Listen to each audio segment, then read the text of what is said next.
La curiosité est bien sûr la première brique de toute démarche scientifique. Elle mobilise notre capacité à nous interroger devant l'inconnu et à entrevoir une explication potentielle à un fait ou une observation qui nous intéresse. La démarche scientifique est une manière de poser des questions, de les explorer et de se mettre en position de trouver une explication. C'est là à l'aide d'observations et d'expériences. Tout comme les s'aventuriers écoles de la recherche, je vous propose de suivre une démarche scientifique en 8 étapes sur laquelle reposera votre proposition pédagogique de projet de recherche pour la classe. Ces étapes incontournables constituent de manière simplifiée et adaptée à la classe l'essentiel de la démarche scientifique. Première étape, la question « Que voulez-vous savoir ?» Cela peut paraître étonnant, mais savoir formuler une bonne question est une étape très importante de la démarche scientifique. Ici, l'enfant tente d'exprimer le plus exactement possible ce qu'il cherche à savoir, à mieux comprendre.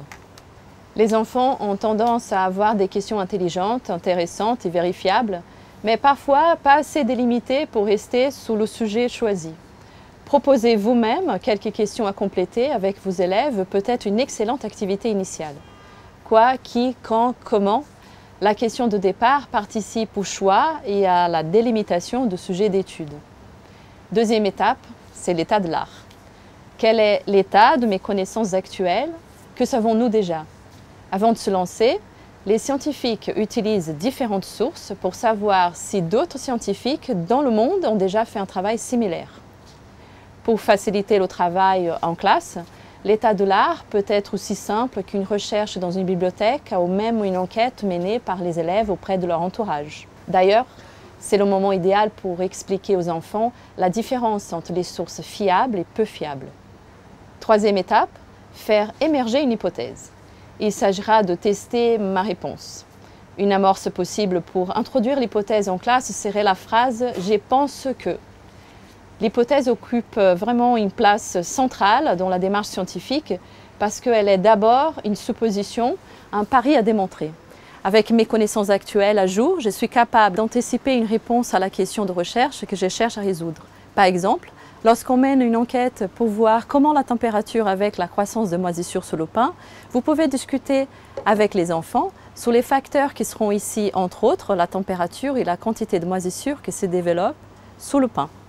Une hypothèse serait, si la température augmente, la quantité de moisissures sous le pain augmentera aussi. Quatrième étape, le protocole de recherche. Le protocole de recherche, c'est la conception de l'expérience pas à pas.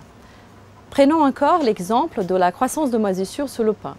Comment allons-nous réaliser une expérience pour tester notre hypothèse? De quoi avons-nous besoin? Comment allons-nous faire nos observations? Tout enjeu réside ici dans l'élaboration d'un protocole de recherche avec vos élèves et avant la phase de manipulation. Le protocole de recherche doit regrouper la description des conditions et le déroulement de l'expérience, y compris les méthodes de collecte de données et d'analyse de résultats. Le protocole doit être suffisamment clair afin que l'expérience puisse être reproduite à l'identique par d'autres équipes de chercheurs. Cinquième étape, la recherche. Comment se déroule une expérience en sciences du vivant? Il s'agit d'observer, de mesurer, de comparer ou encore de perturber un système vivant, plantes, bactéries, cellules, et de récolter les informations. La recherche peut s'effectuer à l'aide d'ouvrages, d'enquêtes, des recherches documentaires, mais aussi à l'aide d'activités expérimentales.